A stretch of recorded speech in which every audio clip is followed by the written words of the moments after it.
بسم اللہ الرحمن الرحیم۔ ہم یورپین ہسٹری کا ایک نیا چیپٹر سٹارٹ کرنے لگے ہیں جس کا نام ہے ایسٹرن کوسچن۔ جیسے ہی 16 سینچری کے آگے ہم آتے ہیں یورپ کے اندر، تو جو اوٹومن امپائر ہے اس کا زوال شروع ہوتا ہے، تو وہ ڈکے کی طرف جاتی ہے۔ اس وجہ سے اس وقت کے جو لٹریچرز کے لوگ ہیں، جو پڑھے لکھے لوگ ہیں، وہ اس کو سک مین آف دا یورپ لکھتے ہیں اپنی کتابوں کے اندر۔ تو اب جو اس کی ٹیریٹری ہے، جو یورپ کے اندر اس کی ٹیریٹری ہے اوٹومن امپائر کی، سلطنت عثمانیہ کی، اس پہ یورپ کے مختلف ممالک نظریں گاڑے ہوئے ہیں۔ وہ چاہتے ہیں کسی نہ کسی طرح، ہر سٹیٹ چاہتی ہے کہ یہ ٹیریٹری ہمیں ملنی چاہیے۔ اور دوسرا یہ کہ یورپ کے اندر ایک جو بیلنس آف پاور کی کشمکش تھی، جو میٹرنک ایرا سے زیادہ ڈومینیٹ ہو کے سامنے آتی ہے، تو اس کی جو کشمکش تھی اس نے ایسٹرن کوسچن کو زیادہ اہم بنا دیا۔ کیسے؟ کیونکہ جو اوٹومن امپائر ہے وہ تو خود کمزور تھا، تو اس کے جو علاقے ہیں وہاں پہ جو سٹیٹ اپنا زیادہ شیئر لے گی تو وہ طاقتور ہوگی یورپ کے اندر۔ تو اس طرح دوسری سٹیٹس کے لیے بڑا مشکل ہو جائے گا کہ جو بیلنس آف پاور ہے اس کو کس طرح مینٹین کیا جائے۔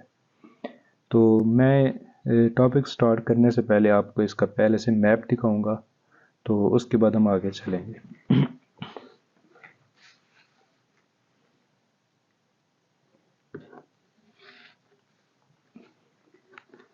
یہ ہمارے پاس میپ ہے، ذرا اس کو غور سے دیکھیے گا۔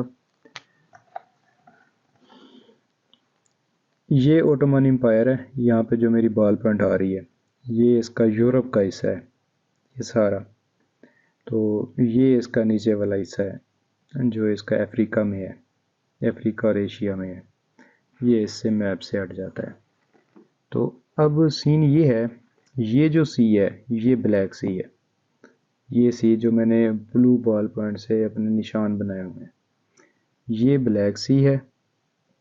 اس کے اوپر ہم دیکھتے ہیں تو یہ آسٹرین امپائر ہے، اچھا یہ ٹرکش امپائر ہے، اچھا یہاں سے ہم آگے جاتے ہیں تو یہ رشیا ہے، ٹھیک ہے نا۔ نیچے ہم آتے ہیں تو یہ میں نے لکھا ہوا ہے، یہ میڈیٹرینین سی ہے، یہ پورا جہاں پہ میری بال پوائنٹ جا رہی ہے یہ سارا علاقہ میڈیٹرینین سی ہے۔ اچھا اس حصے کو، ٹرکش امپائر کے ساتھ والے حصے کو، یہ گریکس کے ساتھ، ایتھنس کے ساتھ والا جو سی ہے اس کو ایجین سی بولتے ہیں۔ اچھا یہ پھر ہم نیچے، یہ اٹلی کے ساتھ والے علاقے، یہ کیروٹک کا علاقہ ہے اور یہ اٹلی کا علاقہ ہے۔ اس کے درمیان میں جو ایک جار ہے پیننسولا، اس کو ہم کہتے ہیں ایڈریاٹک سی۔ تو یہ سارا میڈیٹرینین ہے، یہ نیچے آگے یہاں کے افریقن سٹیٹ سے ملتا ہے نیچے، اوپر سے یہ ٹرکش امپائر کے ساتھ، پھر یہ یورپ کو جا کے یہ سارا ٹچ کرتا ہے۔ تو یہ ہمارے پاس بلیک سی، تو یہ ایجین سی، یہ میڈیٹرینین، یہ ایڈریاٹک۔ تو یہاں پہ ہمارے پاس آسٹرین امپائر ہے، یہ نیچے یہ ٹرکش امپائر کی جو ہے ٹیریٹری ہے اس کو ٹچ کر رہا ہے، جو یورپ کا اس وقت کا حصہ تھا۔ آسٹریا کے ساتھ رشیا ہے، اوپر یہ پروشیا ہے اور ڈچی آف وارسا ہے۔ جرمن کانفیڈریشن یہ ہے، یہ فرینچ امپائر ہے، یہ اسپین ہے، یہ اوپر یہ والی سٹیٹ جو ہے یہ برٹن ہے۔ تو اب ہم اسی میپ کے اوپر مختلف جو انسیڈنٹ ہوتے ہیں یا جس جس سٹیٹ کی ایمبیشنز ہیں وہ ڈسکس کریں گے۔ تو اب ہم آتے ہیں کوسچن کی طرف۔ ایسٹرن کوسچن بیسیکلی کیا ہے؟ یہاں پہ ہم دیکھتے ہیں انٹروڈکشن میں، the balance of power issue in Europe with decay of Ottoman empire in 19th century and early 20th century. وہ کہتا ہے کہ جب اوٹومن امپائر کا ڈکے ہوتا ہے تو اس وقت یورپ کے اندر جو بیلنس آف پاور کا ایشو کریٹ ہوتا ہے، بیسیکلی ایسٹرن کوسچن وہ ہے۔ اچھا اس میں کون کون سے انسیڈنٹ آتے ہیں؟ پہلا انسیڈنٹ آتا ہے گریک ریولوشن آف 1820، یہ ایسٹرن کوسچن کے اندر آتا ہے۔ گریکس میں ریولوشن آتا ہے 1820 میں، اور بعد میں 1832 میں انڈیپینڈنس ہو جاتی ہے گریکس کی۔ پھر کریمین وار کا کانفلکٹ ہے 1853 to 1856۔ پھر بالکن کرائسس ہے 1875 ٹو 78 تک، تو پھر بوسنین کرائسس ہے 1908 تک، پھر بالکن وارز ہیں 1912 ٹو 13، پھر ہمارے پاس فرسٹ ورلڈ وار سٹارٹ ہوتی ہے۔ اچھا، یہاں پہ فرسٹ ورلڈ وار میں اس سے پہلے بالکن پروونسز جو ہیں وہ انڈیپینڈنس لے لیتے ہیں due to Russian and great powers like Britain and France. اچھا، برٹن اکوپائڈ سائپرس، یہ سیپرس اب کہاں پہ ہے؟ ان 1878، یہ سیپرس ہے اسرائیل سے تھوڑا سا اوپر، میں آپ کو بتاؤں گا کہ سیپرس کہاں پہ۔ اینڈ ایجپٹ ان 1882، ایجپٹ 1882 میں لے لیتا ہے، پیلسٹائن بھی لے لیتا ہے، عراق بھی فرسٹ ورلڈ وار کے بعد، یہ علاقے بھی برٹن لے لیتا ہے۔ اچھا، پھر فرانس کو ہم دیکھتے ہیں تو وہ سیریا کو لے لیتا ہے اور لبنان کو 1920 میں لے لیتا ہے۔ ٹرکی وون ریکگنیشن ایز انڈیپینڈنٹ ریپبلک ان 1923۔ 1923 میں مصطفیٰ کمال اتا ترک کے انڈر جو اوٹومن امپائر ہے اس کو بریک اپ کر کے انڈیپینڈنٹ جو ٹرکی ہے اس کو متعارف کروایا جاتا ہے دنیا میں۔ اچھا، اب ہم دیکھتے ہیں کہ اس کی نیچر کیا تھی ایسٹرن کوسچن کی۔ یہاں پہ مختلف ہم چیزیں دیکھیں گے کہ کیا کون کون سے عوامل اس میں شامل ہیں۔ یہاں پہ ہم دیکھتے ہیں اس وقت کی ترکی کی صورتحال کو، اوٹومن امپائر کی سلطنت عثمانیہ کی صورتحال کو۔ ایڈمنسٹریٹو فریگمنٹیشن، جو ایڈمنسٹریشن تھی اوٹومن امپائر کی اس میں ڈویژن تھی، وہ ایک دوسرے کے خلاف تھے، ایک دوسرے کے خلاف سازشیں کرتے تھے، ٹھیک ہے نا، وہ بڑی بیڈ ایڈمنسٹریشن تھی، انہی میں کلیشز تھے۔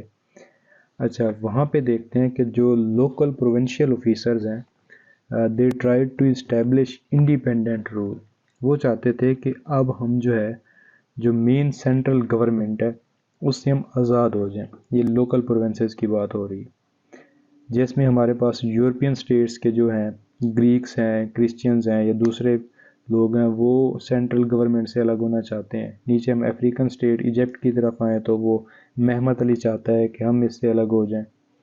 اچھا، ایک تو یہ سین ہے۔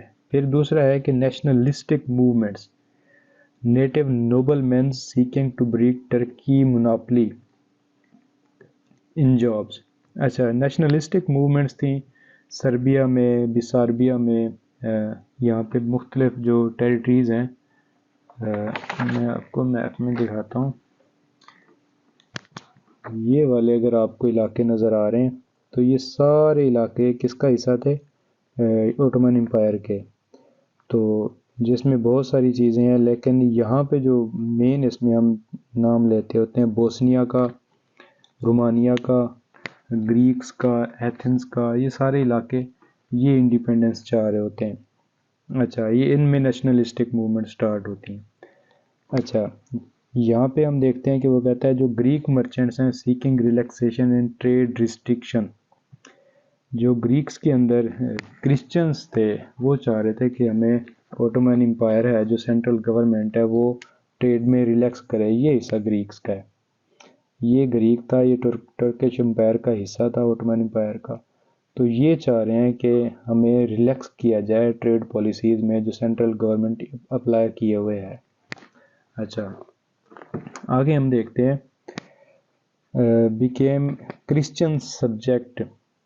اچھا، کرسچن سبجیکٹ کیسے ہے؟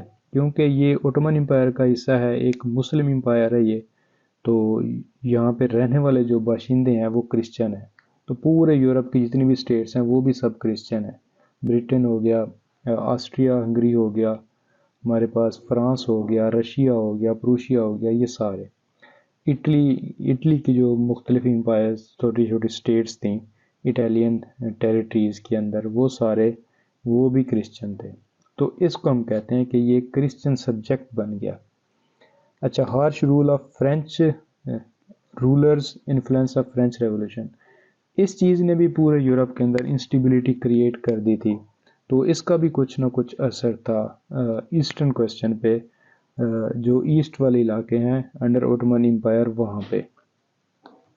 اچھا، question اروز because of European status interest in these events, especially in European provinces of empire. 2,38,000 square miles, 8 million subjects in 1800. اب یہ دیکھیں کہ 8 ملین جو کرسچن ہیں وہ رہتے ہیں ٹرکش امپائر کی ٹیریٹریز میں.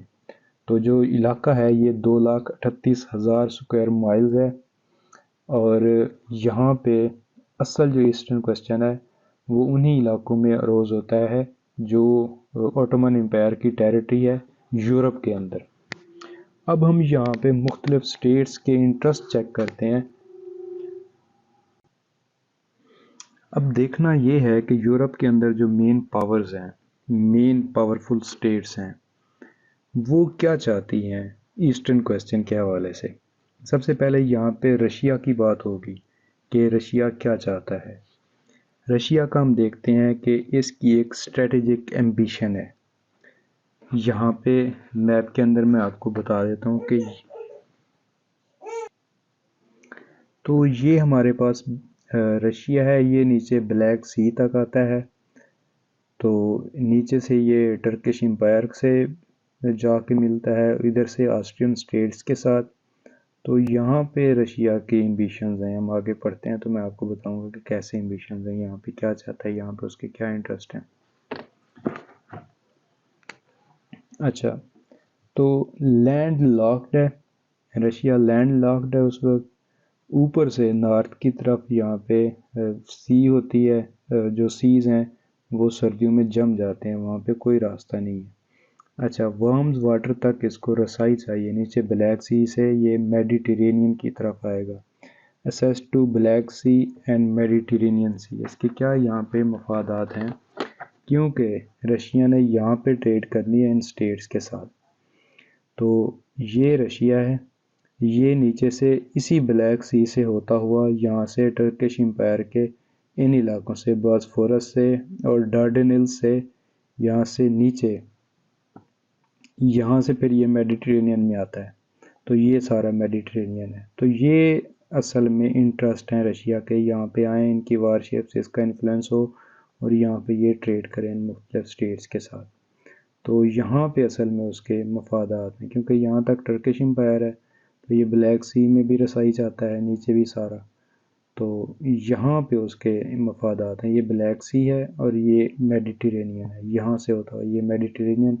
ادھر پھر افریقن سٹیٹس کے ساتھ بھی اس کے انٹرسٹ تھے اور ادھر یورپین سٹیٹس کے ساتھ بھی اس کے انٹرسٹ تھے. تو یہ اسٹریٹجک انٹرسٹ تھا رشیا کا. آگے ہم دیکھتے ہیں نیچرل ایفینٹیز. یہ کیا ہے؟ Ethnic and religious affinities between Russian and Ottoman Christians. یہ ہے کہ رشیا میں بھی جو کیتھولک ہیں چرچ کے لوگ، کرسچن وہ ہیں، اور جو ٹرکش امپائر ہے اس کے جو باشندے ہیں، نیٹو ہیں، وہ بھی جو یورپین سٹیٹس کے اندر آتے ہیں یا پیلسٹائن کے اندر آتے ہیں تو وہ بھی کرسچن ہیں. تو یہ جو ریلیجیس ایفینٹی ہے تو یہ بھی ایک چیز تھی. Russian policy very time to time. Protectorate, پہلے یہ تھا کہ رشیا کو انہی کرسچنز کا جو اوٹومن امپائر کی ٹیریٹری میں رہتے تھے ان کا پروٹیکٹر بنایا گیا، کہ رشیا خود کو ان کا پروٹیکٹر سمجھتا تھا کہ ان کو جو بھی مسئلہ ہوگا ان کو پروٹیکٹ رشیا کرے گا. پھر بعد میں اسی علاقے میں نیوٹرل بفر زون کا یہ حامی بنا. پہلے پالیسی پروٹیکٹوریٹ کی، پھر نیوٹرل بفر زون کی، پھر پارٹیشن آف امپائر کی، کہ امپائر کو ڈیوائیڈ کر دیا جائے. تو یہ 3-4 پالیسیز رہیں. پھر 1760 میں روسو ٹرکش جو ہے کانفلکٹ سٹارٹ ہوتا ہے، جس کے اندر Russian gain in Black Sea region, Russia کو بلیک سی تک رسائی مل جاتی ہے. پھر آگے ایک ٹریٹی ہوتی ہے، ٹریٹی آف کوچک. تو اس میں کیا ہوتا ہے، یہ 1774 میں ہوتی ہے. تو ٹریٹی آف کوچک میں رشیا کو بلیک سی ریجن جو ہے وہاں تک رسائی ملتی ہے. پھر کنارجی اس کو بولتے ہیں، 1774 میں ہوتی ہے. Fortresses, freedom of navigation of Black Sea, Bosphorus and Dardanelles. ٹھیک ہے نا. تو یہاں تک اس کو نیویگیشن مل جاتی ہے۔ یہ جو دوسری ٹریٹی ہوتی ہے کینارجی ٹریٹی جو ہے 1774 میں ہوتی ہے، یہ fortresses, freedom of navigation in Black Sea, Bosphorus and Dardanelles, یہاں تک اس کو ٹریٹی کے اندر پرمیشن مل جاتی ہے۔ یہ کیا ہے؟ یہ ٹرکش امپائر ہے، اس کا یہ حصہ بلیک سی سے یہ والا حصہ، اس کو باسفورس بولتے ہیں، یہ اسٹریٹ ہے، اور پھر نیچے ڈارڈنلز یہ والی جگہ ہے تو اس کو ڈارڈنلز بولتے ہیں۔ یہاں سے بھی اس کو یہاں پہ فری نیویگیشن کی اس کو یہاں پہ ایسیس مل جاتی ہے، پرمیشن مل جاتی ہے یہاں پہ رشیا کو۔ اچھا، پھر آتے ہیں 1783، رشیا انیکسڈ کریمیا۔ یہ 1783 میں رشیا کریمیا کو انیکس کر لیتا ہے۔ Russo Turkish war 1806-12، treaty of Bucharest, اچھا 1812 میں ٹریٹی ہوتی ہے بچارسٹ میں، اور جو بساربیا کا علاقہ ہے وہ رشیا کو مل جاتا ہے۔ اب یہاں پہ دیکھیں کہ کریمیا رشیا کے پاس، بساربیا رشیا کے پاس، فری نیویگیشن اس کو بلیک سی میں ملی ہوئی ہے، باسفورس میں ملی ہوئی ہے، ڈارڈنلز میں ملی ہوئی ہے، بلیک سی کے اندر ملی ہوئی ہے، ٹریٹی آف کوچک میں اس کو بلیک سی میں اس کو رسائی ملتی ہے۔ تو یہ صورتحال ہے رشیا کی کہ رشیا کیا چاہ رہا ہے۔ دوبارہ میں ریوائز کرا دیتا ہوں کہ ایک ٹریٹی کے اندر رشیا کو یہاں بلیک سی میں اسیس ملتی ہے، پھر آگے اس کو ڈارڈنلز، باسفورس اور ڈارڈنلز میں ملتی ہے، پھر یہ کہ وہ کریمیا کو انیکس کر لیتا ہے، اور بعد میں وہ بساربیا کو بھی انیکس کر لیتا ہے، بساربیا بھی اس کو مل جاتا ہے، رشیا کو مل جاتا ہے۔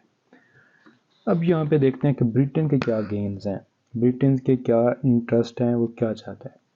Sensitivity to any extensive expansion by any power in eastern Mediterranean, eastern Mediterranean میں کوئی بھی مداخلت، کوئی بھی ہم کہتے ہیں کہ پیش قدمی، کوئی بھی اسٹیٹ جب اس کی طرف بڑھتی ہے، ایسٹرن میڈیٹرینین، یہ جو افریقن اسٹیٹس کی طرف جاتے ہیں، یہ والا حصہ، اس کی طرف کسی بھی اسٹیٹ کو جب رسائی ملتی ہے تو یہ خطرہ لاحق ہو جاتا ہے برٹن کو۔ کیوں؟ کیونکہ آگے برٹن کی کالونیز ہیں، انڈین کالونیز ہیں، افریقہ میں کالونیز ہیں اس کی، تو سری لنکا والی وہ کالونیز ہیں، تو وہ برٹن کو تھریٹ پیدا کرتی ہیں۔ تو یہاں پہ دوبارہ دیکھتے ہیں، sensitivity to any extensive expansion by any power in eastern Mediterranean, threat posed by Russia until later 19th century policy of Britain was to exclude non-Turkish fleets from Bosphorus and Dardanelles and to sustain Turkish empire۔ 90th century تک برٹن کی کیا policy تھی کہ برٹن کی یہ policy تھی کہ یہاں پہ ڈارڈنلز میں اور باسفورس میں ٹرکش فلیٹس کے علاوہ، ٹرکش فلیٹس مطلب ترکی کی جو اوٹمن امپائر کی جو وار شپس ہیں ان کے علاوہ یہاں پہ کوئی بھی وار شپ نہ گزرے، یہ پرامن جگہ رہے۔ اچھا، دوسرا یہ کہ وہ چاہتا تھا کہ یہ جو ٹرکش امپائر ہے یہ قائم رہے۔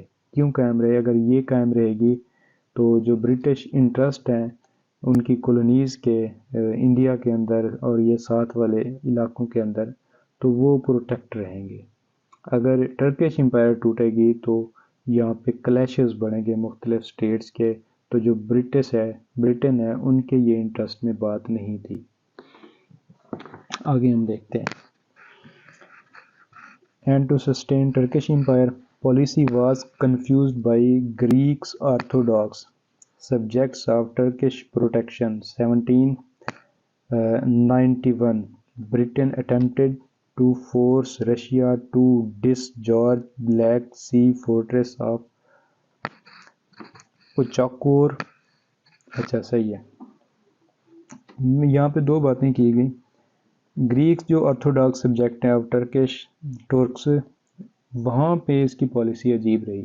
کیوں رہی؟ کیونکہ ویانا کنونشن یہ تھی کہ وہاں پہ جو پرانے ہیں منارک ان کو ریسٹور کیا جائے گا، نیشنلسٹک فورسز کو سپریس کیا جائے گا، لیکن جب گریکس میں ریولوشن سٹارٹ ہوتا ہے 1820 میں، تو اس سے آگے جو برٹن ہے اس کی جو پالیسی ہے، یہ گریک جو نیشنلسٹ ہیں ان کو سپورٹ کرتے ہیں، یہ ٹرکش امپائر کو سپورٹ نہیں کرتے، یہ گریکس کو سپورٹ کرتے ہیں، اور ان کی جو انڈیپینڈنس ہے ان کی ہیلپ کرتے ہیں اس معاملے میں، گریکس انڈیپینڈنس کے معاملے میں۔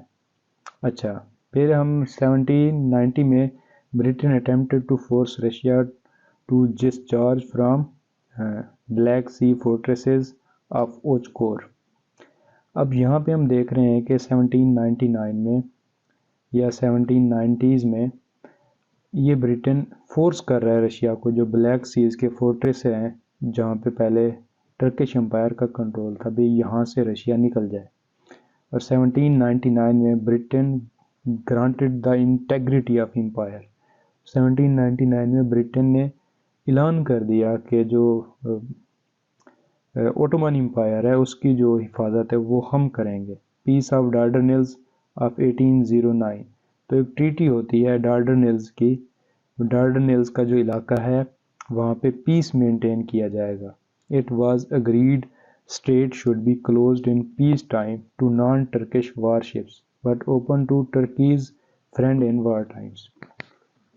یہاں پہ اب جو ٹریٹی ہے پیس آف ڈارڈنلز 1809 میں 1809 میں یہ ڈیسائیڈ ہوتا ہے، جب برٹن رشیا کو کہتا ہے کہ یہاں سے نکل جاؤ، فورس کر رہا ہوتا ہے، تو پھر ساری اسٹیٹس مل کے ایک ٹریٹی بناتی ہیں، ٹریٹی سائن کرتی ہیں، ایگریمنٹ کرتی ہیں کہ یہ جو علاقہ ہے یہاں پہ پیس ٹائم میں، امن کے ٹائم میں، صرف جو سلطنت عثمانیہ ہے اس کی جو شپس ہیں، وار شپس ہیں، جنگی بحری طیارے ہیں، بحری جہاز ہیں، وہ یہاں سے موو آن کرتے رہیں گے، چلتے پھرتے رہیں گے۔ باقی کوئی بھی اسٹیٹ جو ہوگی اس کی کوئی وار شپ یہاں سے نہیں گزرے گی۔ ہاں، جب جنگ سٹارٹ ہوگی تو جو اوٹومن امپائر ہیں اس کے جو دوست ہیں ان کی وار شپس یہاں سے چل سکیں گی، باقی کوئی وار شپ یہاں سے نہیں گزریں گی۔ تو یہ تھی ٹریٹی۔ آگے ہم دیکھتے ہیں کہ اس میں فرانس کیا چاہتا ہے۔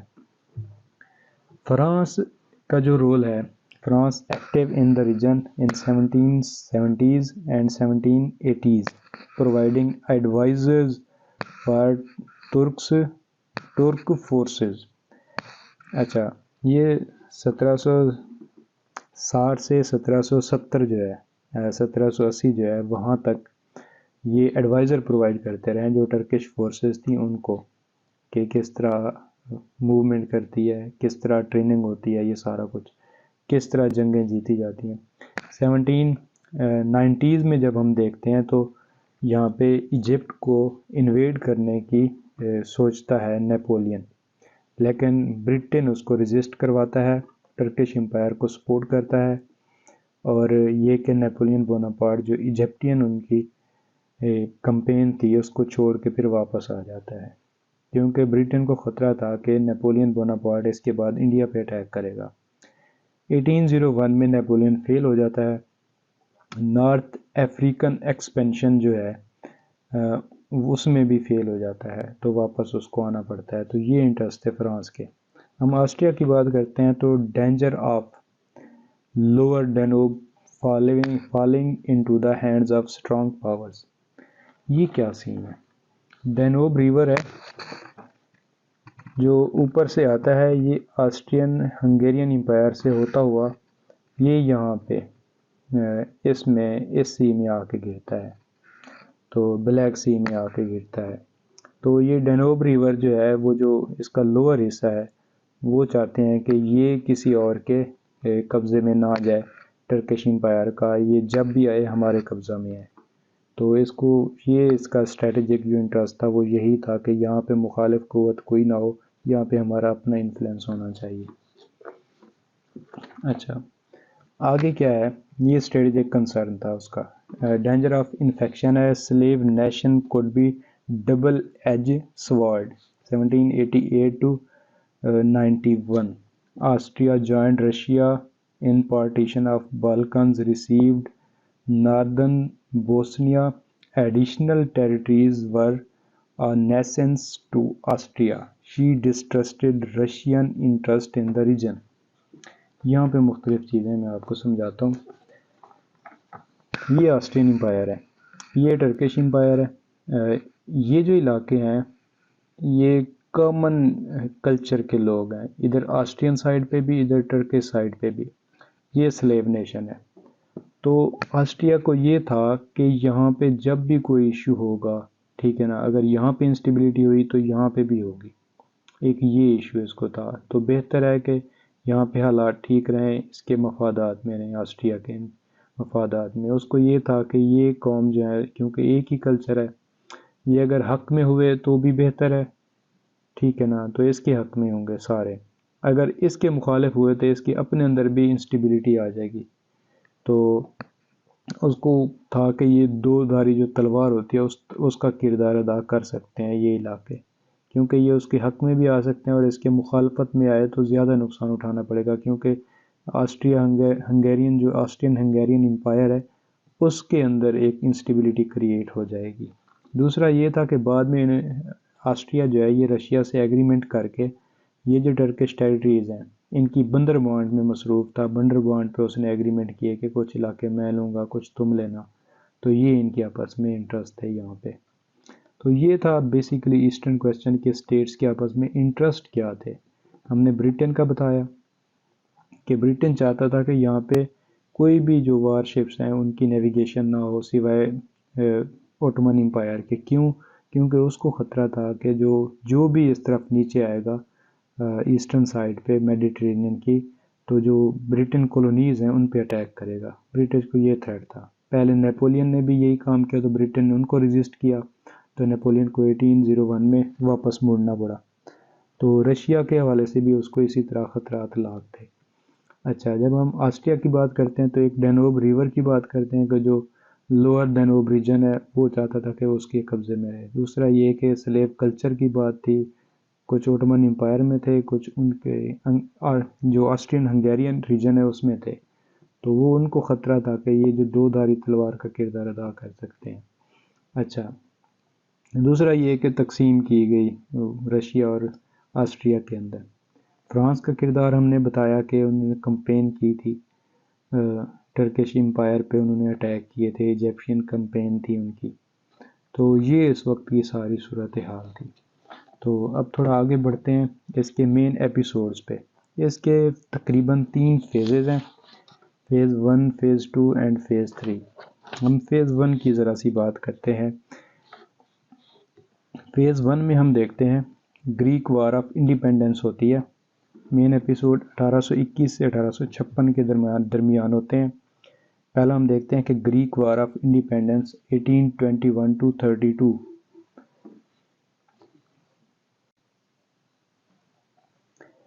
یہاں پہ کیا ہوتا ہے گریک وار آف انڈیپینڈنس میں؟ یہ 1821 سے یہ نیشنلسٹک موومنٹ سٹارٹ ہوتی ہیں اور ایٹ دا اینڈ 1832 میں جو گریک ہے اس کو انڈیپینڈنس مل جاتی ہے۔ اس کا تھوڑا سا حوالہ ہم دیکھتے ہیں۔ موومنٹ لیڈ بائی پروسپرز، یہ کون ہے؟ یہ مڈل کلاس ہے، یہ تاجر کلاس ہے۔ Influenced by modern political ideas, یہ فرینچ ریولوشن ہے، یہ جو نیشنلسٹک موومنٹس ہیں ان کا انفلوئنس تھا ان پہ۔ Direct intervention of European states, European state کی ایک ڈائریکٹ انٹروینشن تھی۔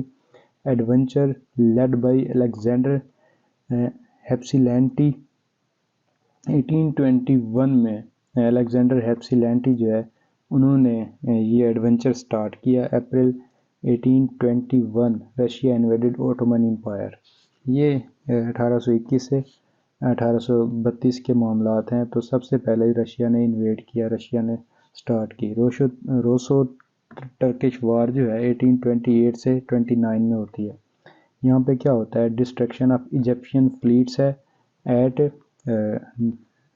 یہ ہے ناوارینو بے بائی اینگلو رشین فلیٹس ان اکتوبر 1827۔ اب یہاں پہ دیکھیں کہ برٹن اور رشین مل کے اوٹومن امپائر پہ اٹیک کر رہے ہیں گریکس کو آزادی دلانے کے لیے۔ جو وہاں پہ گریکس پیپل تھے، اوٹومن امپائر کا حصہ تھے، ان کو آزاد کروانے کے لیے۔ اچھا، یہ ایک نیشنلسٹک موومنٹ تھی جس میں ایجپٹ نے ٹرکی کا ساتھ دیا۔ ایجپٹ ویسے بھی اوٹومن امپائر کا حصہ تھی، تو اس کے پروونس کا جو رولر تھا وہ محمد علی تھا۔ محمد علی کو اوٹومن امپائر کا جو کنگ تھا محمود، اس نے کہا تھا کہ اگر آپ مجھے سپورٹ کرو گے تو میں آپ کو رشین ٹیریٹریز دے دوں گا، سیرین ٹیریٹریز دے دوں گا، تو سیریا کے شام کے کچھ علاقے دے دوں گا۔ تو اس نے اپنی آرمی بھیجی جس کو یہاں پہ ایک بے ہے نیوارینو بے، وہاں پہ برٹش اور رشین کی جو آرمی ہے انہوں نے شکست دی. تو اس وجہ سے رشیا اور جو اوٹمن امپائر ہے ان کے ریلیشنز میں بگاڑ آ گیا، ڈیٹیریوریٹڈ ہو گئے. اچھا، ریپوڈیشن of convention of Ackermann of 1826. اچھا، یہ کنونشن ہوتی ہے. یہاں پہ کیا ہوتا ہے، Russo Turkish difference over Moldavia and Wallachia Serbia and Caucasus. یہ وہ علاقے ہیں جہاں پہ رشیا کہتا ہے کہ مجھے یہاں پہ ڈائریکٹ انفلوئنس دیا جائے، یہ میرے قبضے میں ہونے چاہیے. لیکن اوٹومن امپائر نے کہا، جو اوٹومن امپائر کا کنگ تھا اس نے کہا کہ نہیں، میں ایسا نہیں کروں گا. تو یہ ایک اختلاف رہا. تو اس کا رزلٹ کیا ہوتا ہے کہ جو اوٹومن امپائر ہے، کیونکہ انہی کی ٹیریٹریز میں سے گزر کے جانا ہوتا ہے رشینز کو، تو یہاں پہ یہ جو ڈارڈنیلز ہے، بوسفورس ہے، ان ٹیریٹریز میں سے رشیا کو گزر کے جانا پڑتا تھا. تو اس نے ان اسٹیٹس پہ ان کی پابندی لگا دی، ان کو روک دیا کہ یہ اب یہاں سے نہیں گزر سکیں گے، نہ وار شپس اور نہ ٹریڈ شپس. تو closure of trade stopped April 1828. Fight broke out September 1829.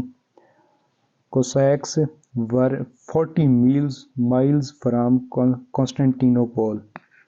اچھا، یہاں پہ کیا سین ہوتا ہے، جیسے ہی وہ اس کی ٹریڈ کو روکتا ہے برٹن، تو اسی اوٹومن امپائر، تو اسی وقت جو رشیا ہے وہ اٹیک کر دیتا ہے 1828 میں. اور 29 کی بات ہے کہ جو رشین آرمی ہے وہ قسطنطنیہ سے 40 میل کے فاصلے پہ تھی. وہ سارے علاقے انہوں نے اپنے قبضے میں لے لیے. اب وہ قسطنطنیہ پہ اٹیک کرنے لگے تھے، وہ شمال سے نیچے کی طرف آئے. کہاں پہ؟ یہاں پہ قسطنطنیہ ہے، اس جگہ پہ، اس جگہ پہ. تو وہ پورا علاقہ یہاں سے فتح کرتے ہوئے یہاں تک آ گئے، یہ والا علاقہ اسی طرح. تو یہاں سے وہ 40 کلومیٹر کے فاصلے پہ تھے. تو اس وقت کیا ہوتا ہے، آگے ہم پڑھتے ہیں. ٹریٹی آف ایڈرینوپال ہوتی ہے 1829 میں. یہ کیسے ہوتی ہے؟ دوسری اسٹیٹ سے تھریٹ کرتی ہیں کہ ہم بھی پھر اوٹومن امپائر کو سپورٹ کریں گے، تو آپ بہتر ہے کسی ایگریمنٹ پہ آ جائیں. تو پھر ایگریمنٹ ہوتا ہے. ایگریمنٹ کیا ہوتا ہے؟ Treaties of Georgia and eastern territories of Georgia, eastern Armenia and mouth of Danube. یہ سارے علاقے کس کو ملتے ہیں؟ رشیا کو دے دیے جاتے ہیں کہ ان پہ جو انفلوئنس ہوگا رشین کا ہوگا، رشیا اس کو پروٹیکٹوریٹ اس کا ہوگا. Guarantee of free passage of all merchant ships in peace time, کہ امن کے دنوں میں جتنی بھی ٹریڈ شپس ہوں گی وہ وہاں سے نیویگیٹ کر سکیں گی. کہاں سے؟ ڈارڈنیلز اور بوسفورس کے جو علاقہ ہے وہاں سے. ورچوئل پروٹیکٹوریٹ اور مولدیویا اینڈ ولیچیا. یہ جو مولدیویا اور ولیچیا ہے، یہاں پہ رشیا کا جو پروٹیکٹوریٹ ہے اس کو ایکسیپٹ کر لیا گیا. Autonomous Greek state to be ruled by hereditary prince, کہ اب جو گریک ہوگا، یہ جو علاقہ ہوگا یہ اب اٹانومس ریجن ہوگا، لیکن اس پہ جو اوپر کنٹرول ہوگا وہ کنگ کا ہوگا. بیسیکلی یہ ایک اٹانومس ریجن ہوگا، یہ لوگ آزاد ہوں گے، ان کی پالیسی، ان کی ٹریڈ، ان کا بزنس سب الگ ہوں گے. اچھا، آگے ہم دیکھتے ہیں گریک وار آف انڈیپینڈنس ہوتی ہے لاسٹ میں 1832. یہاں پہ ہم دیکھتے ہیں کہ اس کو اٹانومس قرار دیا گیا ٹریٹی آف ایڈریانوپال میں. تو ایڈریانوپال 1829 میں ہوتی ہے.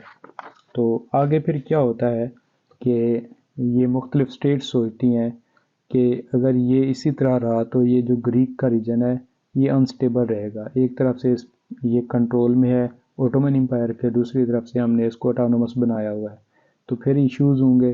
بہتر ہے کہ اس کو ایک انڈیپینڈنٹ اسٹیٹ بنا دیا جائے تاکہ جو رشین ایشو ہے وہ سالو ہو اور رشیا دوبارہ یورپ کے میٹر میں انٹرفیئر نہ کرے. Independent Greek much more resistant to Russian interference. Civil war and proclamation of republic government need stable government. تو یہ جو سول وار تھی یا پھر ریپبلک گورنمنٹ کا جو ایشو تھا، تو بہتر ہے کہ ایک اسٹیبل گورنمنٹ ہونی چاہیے. 1832 میں ایک ایگریمنٹ ہوتا ہے برٹن کا، فرانس کا اور رشیا کا، ٹھیک ہے نا، کہ جو گریک ہے اس کو انڈیپینڈنٹ ہونا چاہیے. تو سلطان نے وہ پروپوزل ایکسیپٹ کر لیا. اور گریک کو انڈیپینڈنس دے دی گئی۔ فرسٹ کنگ جو تھا گریک کا تھا وہ crown prince auto of Bavaria, جو بواریا ہے اس کا جو پرنس تھا اس کو پہلا اس کا کنگ بنایا گیا گریک کا۔ تو یہ اس کا فیز فرسٹ تھا۔ اب ہم فیز سیکنڈ کی طرف آتے ہیں کہ فیز سیکنڈ کیا۔ ہم نے فیز فرسٹ میں کیا دیکھا کہ گریک کے اندر نیشنلسٹک موومنٹ سٹارٹ ہوتی ہیں جس کو برٹن اور رشیا پہلے سپورٹ کرتے ہیں۔ پھر سین یہ ہوتا ہے کہ جو اوٹومن امپائر ہے اس کو غصہ آ جاتا ہے، وہ جو راستہ ہے سمندری راستہ ہے جو باسفورس سے ڈارڈنیل جو یہ ایک سٹریٹس ہیں وہ بند کر دیتا ہے، یا اب یہاں سے رشیا کی جو ٹریڈ ہے وہ بند ہو جاتی ہے۔ تو رشیا اس کے ریئیکشن میں اٹیک دوبارہ کرتا ہے، یہاں تک کہ وہ قسطنطنیہ جو ہے قسطنطینوپل جو آج کے دور کا استنبول ہے وہاں سے 40 کلومیٹر تک پہنچ جاتا ہے۔ تو پھر دوسری اسٹیٹ پریشرائز کرتی ہیں رشیا کو کہ آپ نے آگے نہیں بڑھنا ورنہ ہم بھی اوٹومن امپائر کو سپورٹ کریں گے اور آپ پہ اٹیک کریں گے۔ تو ایک ایگریمنٹ ہوتا ہے ٹریٹی آف ایڈریانوپول جس کو ہم بولتے ہیں، اس کے نتیجے میں پھر یہ ہوتا ہے کہ جارجیا اور ایسٹرن آرمینیا اور ماؤتھ آف ڈینوب یہ جو ٹیریٹریز ہیں یہ کس کو دے دی جاتی ہیں؟ یہ رشین انفلوئنس میں آ جاتی ہیں۔ Guarantee of free passage of merchant ships in peace time, piece time میں مرچنٹ شپس جو ہیں ان کو نیویگیشن کی اجازت مل جاتی ہے۔ مولدیویا اور ولیچیا جو علاقے ہیں اس پہ ورچوئل پروٹیکٹوریٹ قائم کیا جاتا ہے رشیا کا، اور جو گریک ہے گریک کی جو اسٹیٹ ہے اس کو اٹانومس کا درجہ دیا جاتا ہے کہ یہ ایک اٹانومس اسٹیٹ ہوگی انڈر اوٹومن امپائر۔ پھر ہم دیکھتے ہیں کہ بعد میں سوچا گیا کہ رشیا بار بار انٹرفیئر کرے گا تو گریک وار جو ہے اس کو گریک کو جو ہے انڈیپینڈنس کر دیا جاتا ہے، انڈیپینڈنٹ کر دیا جاتا ہے، اور یہ ایگریمنٹ ہوتا ہے رشیا، فرانس اور برٹن کے درمیان، جس کو پھر سلطان جو ہے وہ ایکسیپٹ کرتا ہے، اور جو اس کا پہلا کنگ ہوتا ہے وہ بویریا کا کنگ بنتا ہے۔ اچھا، فیز ٹو میں ہم دیکھتے ہیں the first Muhammad Ali crisis ہے، ٹھیک ہے نا، 1832 to 33۔ یہ کیا ہے؟ کیونکہ ایجپٹ کا جو محمد علی ہے اس کو یہ کہہ کے بلایا گیا تھا، اس کے آرمی لی گئی تھی کہ بدلے میں اس کو سیرین ٹیریٹریز ملیں گی، تو جب کہ جنگ جیتی نہیں گئی، ایجپٹ کی جو آرمی ہے اس کو شکست ہوتی ہے، تو اب محمد علی کہتا ہے کہ مجھے سیریا واپس کرو، مجھے سیریا دو، لیکن کنگ نہیں دیتا، وہ کہتا ہے کہ آپ نے جنگ جیتی کوئی نہیں ہے تو آپ کو کس طرح ہم سیریا دیں۔ تو اس پہ ان کا کلیشز ہوتا ہے اور وہ آرمی سے اپنی انویژن سٹارٹ کر دیتا ہے سیریا کے اوپر۔ یہ اب ایپیسوڈز دیکھتے ہیں۔ محمد علی when failed to achieve his objectives in Greece, he invaded Syria, turned against his ruler، وہ اپنے رولر کے اگینسٹ ہو جاتا ہے۔ He had acclaimed to Syria، اچھا، he was promised reward if he sent troops against Britain, France or Russia، یہ وہی پچھلی بات ہوگی۔ The French encouraged him، France نے اس کو سپورٹ کیا، فرانس نے کہا کہ ہم آپ کے ساتھ ہیں، آپ آگے بڑھو اور اوٹومن امپائر کے خلاف آپ بغاوت کرو۔ Franco Egyptian to conquer Tripoli, Tunis and Algiers, ان علاقوں کو انہوں نے کنکر کر لیا، ٹریپولی کو، ٹیونس کو، الجائر کو۔ The bad feeling between Egypt and Syria, اب ایجپٹ اور جو سیریا کے لوگ تھے ان میں ایک ریزسٹنس تھی، یہ ایک دوسرے کو ایکسیپٹ نہیں کرتے تھے، حاسد تھے ایک دوسرے کے، تو یہ ٹیریٹری جو سیرین تھی یہ ایجپٹ کے اندر مرج نہیں ہو سکتی تھی۔ Pasha of Syria has refuse to return Egyptian refugees, کچھ ریفوجیز تھے ایجپٹ کے جس کو جو سیریا کا پاشا تھا، جو سیریا کے صوبہ کا جو بڑا تھا، اس نے ریفیوز کیا کہ یہ میں آپ کو نہیں دیتا، تو اس کی وجہ سے انہوں نے جنگ سٹارٹ کر دی۔ ایکری فیل مئی 1832، جو ایکری کا علاقہ ہے اس پہ قبضہ ہو گیا ایجپٹ کا 1832 میں۔ جو دمشق ہے، دمسکس، ان جون میں دمشق کا علاقہ، اور کونیا کا جو علاقہ ہے کونیے وہ دسمبر میں۔ تو یہ سارے علاقے کس کے قبضہ میں آ رہے ہیں؟ فرانس اور ایجپٹ کے۔ تو اوے ٹو قسطنطینوپل، پھر یہ لوگ کس کی طرف بڑھتے ہیں؟ قسطنطنیہ کی طرف بڑھتے ہیں۔ تو اس دوران پھر ایک ٹریٹی ہوتی ہے، ٹریٹی آف